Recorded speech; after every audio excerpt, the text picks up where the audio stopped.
রাধে রাধে। জপমালা যখন ক্যারি করতে ভুলে যাই কিংবা কোনো কাউন্টার যখন সাথে থাকে না, কিভাবে আমরা হরে কৃষ্ণ মহামন্ত্র উচ্চারণ করতে পারি, চলুন আজকে এই মজার বিষয়টি জেনে নেওয়া যাক। দেখুন, যখন আমাদের কাছে কোনো জপমালা বা কাউন্টার থাকে না, আমাদের কিন্তু শাস্ত্রে বলা হয়েছে নির্দিষ্ট সংখ্যক হরে কৃষ্ণ মহামন্ত্র উচ্চারণ করার জন্য বা জপ করার জন্য। এবার সেই নির্ধারিত পরিমাণটার জন্য একটা হিসাব রাখা প্রয়োজন। দেখা যায় অনেক সময় আমরা সেই হিসাবটা রাখতে পারি না, কাউন্টার থাকে না, ভুলে যাই। তো কিভাবে আমরা বাহিরে থেকেও সেই সংখ্যাটাকে পূর্ণ করতে পারি? আমাদের কর বিন্যাসের মাধ্যমে এটা সম্ভব। দেখুন, এই যে কর বিন্যাস, এই কর বিন্যাসের কনিষ্ঠ আঙ্গুলের যে নিচের অংশ, এখান থেকে আমাদের জপ শুরু করতে হবে। এখানে একবার উচ্চারণ করলেন হরে কৃষ্ণ কৃষ্ণ কৃষ্ণ হরে হরে, হরে রাম রাম রাম হরে হরে।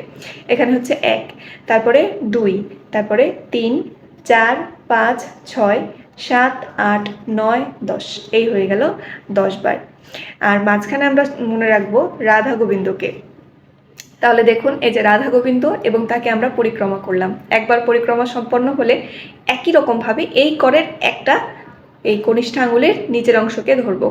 সেমভাবে আবার একবার পরিক্রমা হবে, তারপরে দ্বিতীয়টাকে ধরবো, আবার পরিক্রমা হবে, তৃতীয়টাকে ধরবো। এইভাবে 10 10-এ 100 বার সম্পন্ন হলে আমরা আরও 8টা এক্সট্রা করব। তাহলে কি হবে? আমাদের এক মালা সম্পন্ন হয়ে যাবে।